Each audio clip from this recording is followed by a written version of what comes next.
Ich heiße Siobhan, ich komme aus Australien.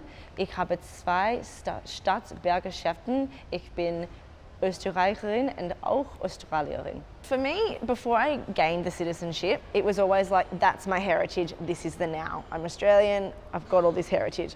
When I acquired the citizenship and then I lived over there for a year, it became something that was completely different. And it felt so nice to have part of my identity that I didn't really know I needed to explain for me just without even having to really think about it. But now that I'm back in Australia, and it was harder for me to adjust coming back here than it was going over there. Now that I'm back in Australia, I do feel like I've got a little bit of a conundrum on my hands where I'm not sure which elements fit where. And I think that identity is something that is fluid, it's dynamic, it changes all the time. And I feel 50-50, equally as strong in both, where each day or each situation that I find myself in, little elements of that come out. It's not an uncomfortable feeling, it's just, I guess it's just the complexity of someone's identity.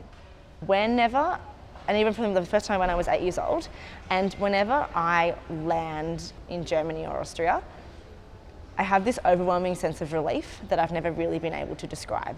As soon as I hear that language, I feel automatically relaxed. When I lived in Germany last year, I had no longing whatsoever for Australia, which did surprise me.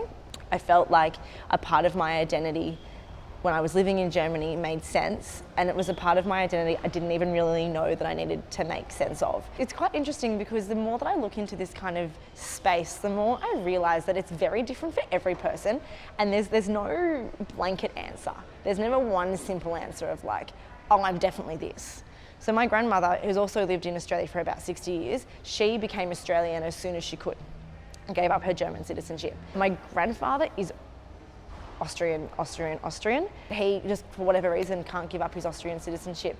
And my mum is probably the most similar to me. She's always had this identity problem where she's Australian and she identifies as Australian. She's very into that, but having parents who aren't from here, people around her always looked at her differently, always kind of stigmatised her a little bit for the German-Austrian heritage and those links to the Second World War. So it's always there's no straight answer to that. Like, everyone's gonna be different. It was interesting, in primary school, I was always made fun of my German citizenship for like the same way that my mother was. And growing up, I never really fit in high school. I was always a little bit different, and I think that's for a number of reasons.